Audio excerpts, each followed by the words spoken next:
दोस्तों नमस्कार। मेरे YouTube चैनल में आप लोगों का स्वागत है। हम लोग पढ़ रहे हैं अंतरराष्ट्रीय संगठन। अंतरराष्ट्रीय संगठन में हम देख रहे हैं अंतरराष्ट्रीय राजनीति के उपागम।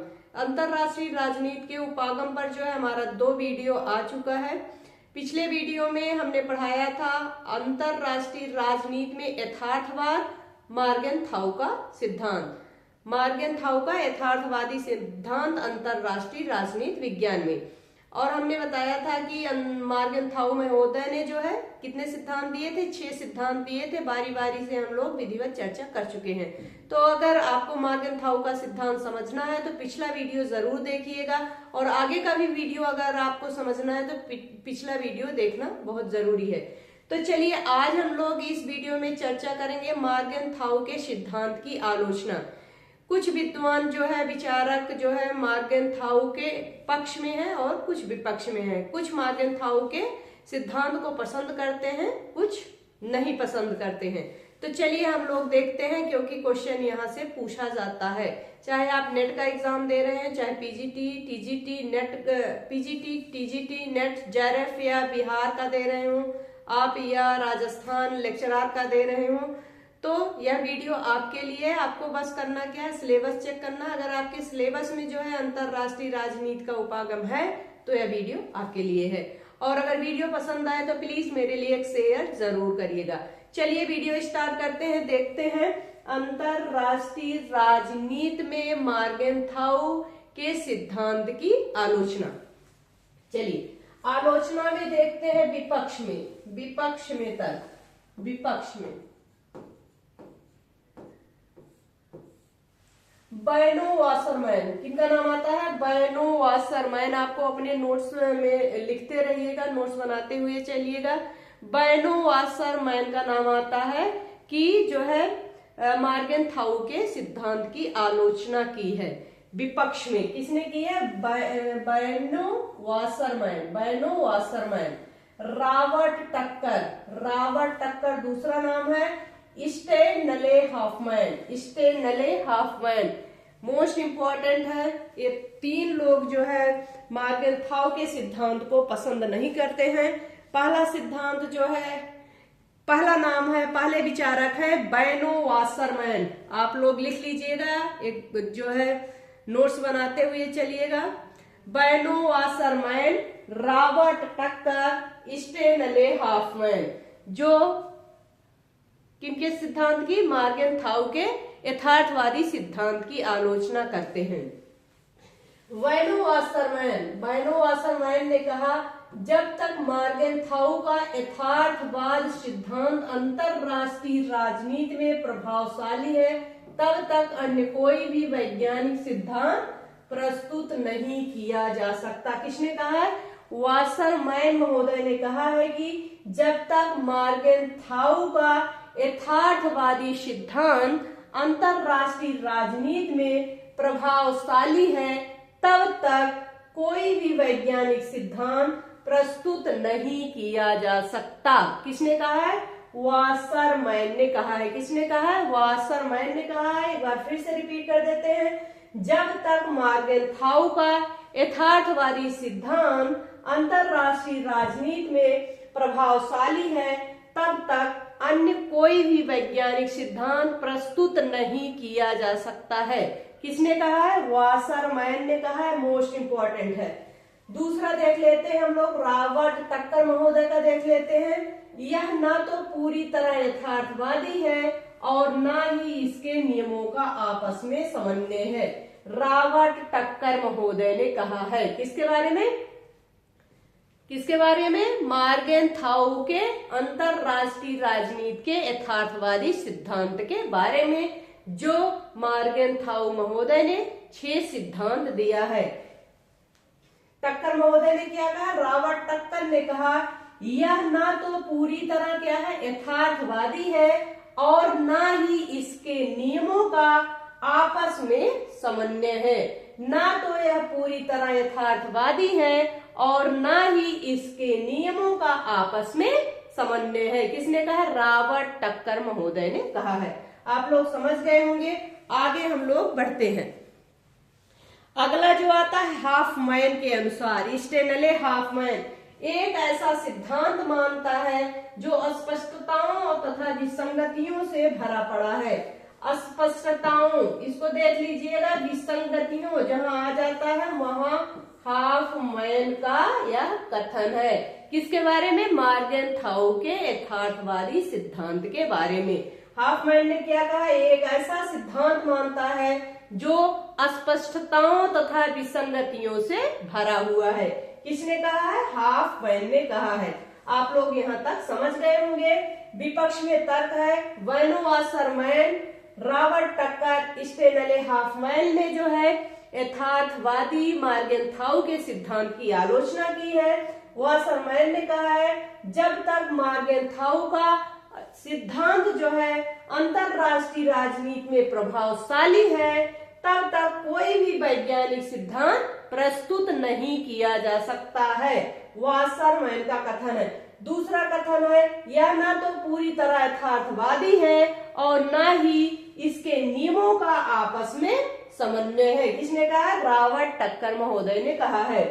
एक ऐसा सिद्धांत मानता है जो अस्पष्टताओं तथा विसंगतियों से भरा पड़ा है। किसने कहा? हाफमैन ने कहा है। चलिए हम लोग आगे बढ़ते हैं। यहाँ तक आप लोग समझ गए होंगे। आगे बढ़ते हैं।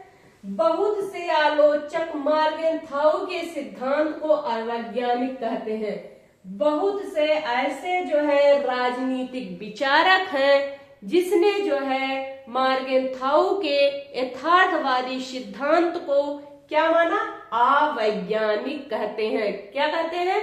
अवैज्ञानिक कहते हैं क्योंकि इसकी जड़ें स्वभाव में है।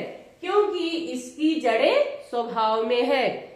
जड़ें किसमें है? इसकी स्वभाव में है। मार्गेनथाउ ने क्या कहा है? मार्गेनथाउ ने कहा है कि व्यक्ति क्या होता है? स्वार्थी होता है और हमेशा प्रभुत्व प्राप्त करना चाहता है।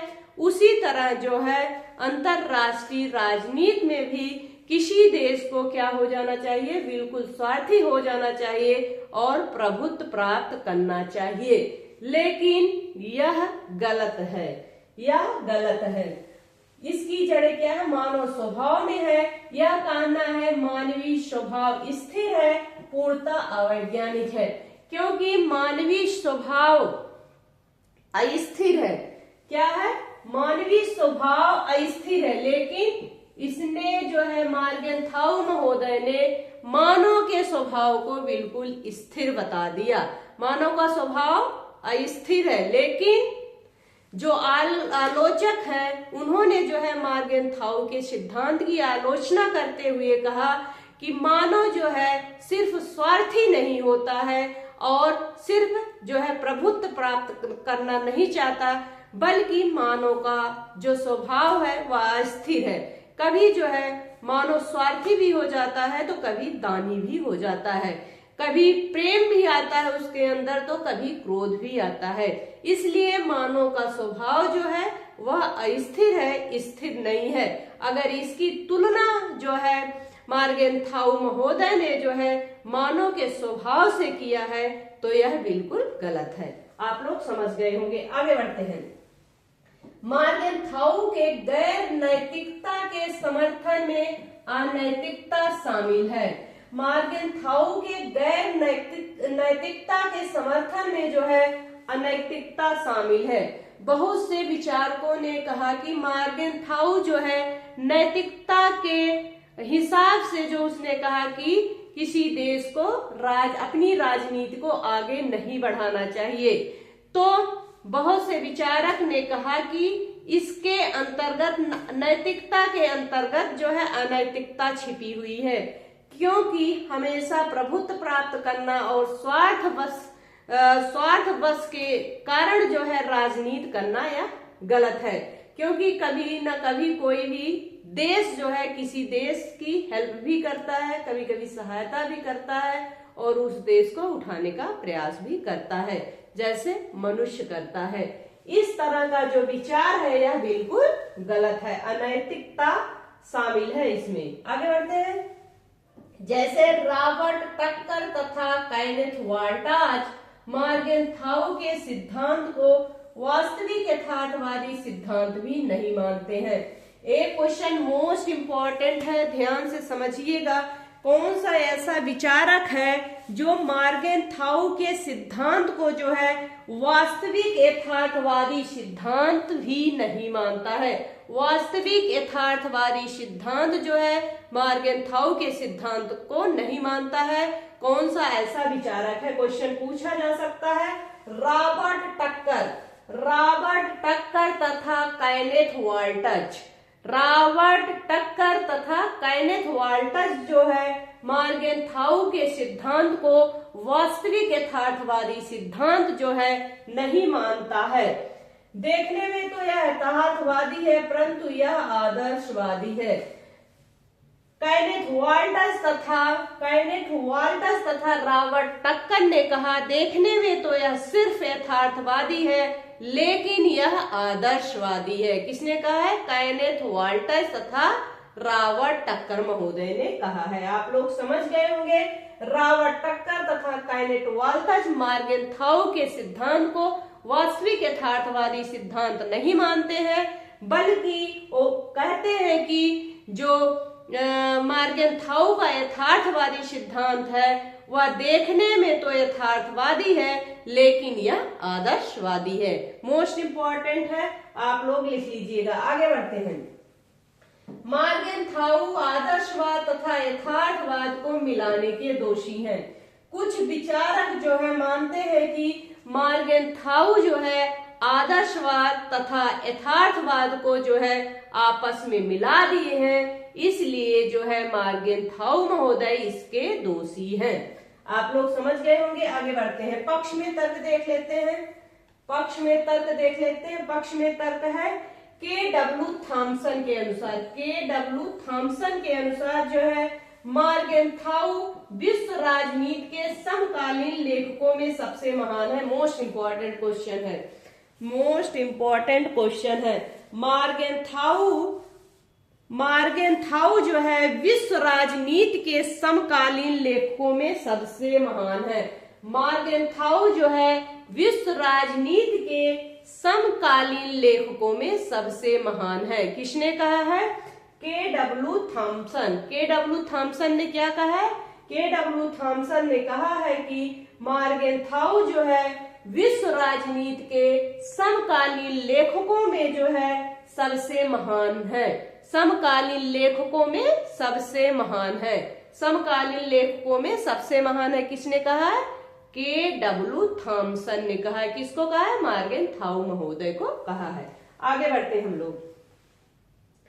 यहां तक आप लोग समझ गए होंगे। चलिए अगला देखते हैं। सबसे प्रमुख सिद्धांत निर्माता मार्गेनथाउ को कहते हैं। डेविड सिंगर ने कहा कि सबसे प्रमुख सिद्धांत का निर्माता जो है मार्गेनथाउ है। सबसे प्रमुख सिद्धांत का निर्माता कौन है? मार्गेनथाउ महोदय है। यह कथन किसका है?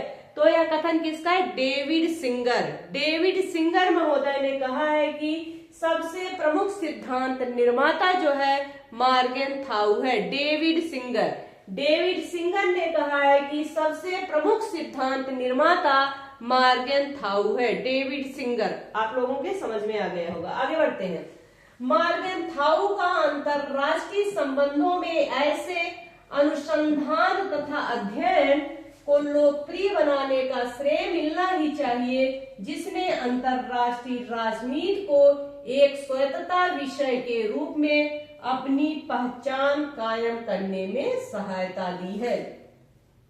कुछ विचारकों ने कहा है कि मार्गेनथाउ का अंतरराष्ट्रीय संबंधों में ऐसे अनुसंधान तथा अध्ययन को लोकप्रिय बनाने का श्रेय मिलना ही चाहिए जिसने अंतरराष्ट्रीय राजनीति को एक स्वायत्त विषय के रूप में अपनी पहचान कायम करने में सहायता दी है। समर्थक प्रमुख रूप से जो पूछा जाता है, जिनका नाम पूछा जाता है, मार्गेनथाउ के अंतरराष्ट्रीय राजनीति के यथार्थवादी सिद्धांत के समर्थक कौन है? समर्थक का नाम आएगा स्प्राउट। मोस्ट इंपॉर्टेंट लिख लीजिएगा। समर्थक है स्प्राउट है, Quincy Wright, Quincy Wright, world touch, Raymond Aron, world touch, Raymond Aron, Myres मैकडो, नाम क्या है एक बार फिर से रिपीट करते हैं, Sprout, Quincy Wright, world touch, Raymond Aron, Myres मैकडो क्या है? मॉर्गनथाउ के सिद्धांत के सबसे बड़े समर्थक हैं। स्प्राउट है, क्विंसी राइट है, वाल्टज है, रेमंड आरो है, मायरज मैकडो है। कौन है? मायरज मैकडो है। जो है मॉर्गनथाउ का जो है सिद्धांत आप लोगों के समझ में आ गया होगा। 6 सिद्धांत मॉर्गनथाउ महोदय ने दिया है अंतरराष्ट्रीय राजनीति के यथार्थवादी सिद्धांत का। इसके बाद हम लोगों ने आलोचना देख ली, पक्ष और विपक्ष में तर्क भी देख लिया, जहां से क्वेश्चन पूछे जाते हैं वही चीजें मैंने आपको लिखा दी है। तो बहुत ज्यादा जो है उलझने की जरूरत नहीं है। जो मैंने लिखाया है अगर आप इतना ही पढ़ लेंगे तो काफी है, और पढ़ने के लिए तो बहुत कुछ है। कोई व्यक्ति, कोई भी टीचर यह नहीं कह सकता है, हर कोई इम्पोर्टेंट पढ़ाने की कोशिश करता है, कोई नहीं कह सकता है कि जो 100% आपका सिलेक्शन हो जाएगा। लेकिन आप प्रयास करिए अपने भी माध्यम से और वीडियो के माध्यम से, दोनों जब मिलेंगे तो आपको सक्सेस जरूर मिलेगी। तो प्लीज अगर वीडियो पसंद आए मेरे लिए एक शेयर जरूर करिएगा। हाँ, मैं इतना बोलूंगी कि बहुत मोस्ट इम्पॉर्टेंट जो क्वेश्चन होते हैं, पॉइंट होते हैं, वह आपके पास मेरे माध्यम से आपके पास पहुंचता है। तो अगर वीडियो पसंद आए प्लीज मेरे लिए एक शेयर जरूर करिएगा। धन्यवाद।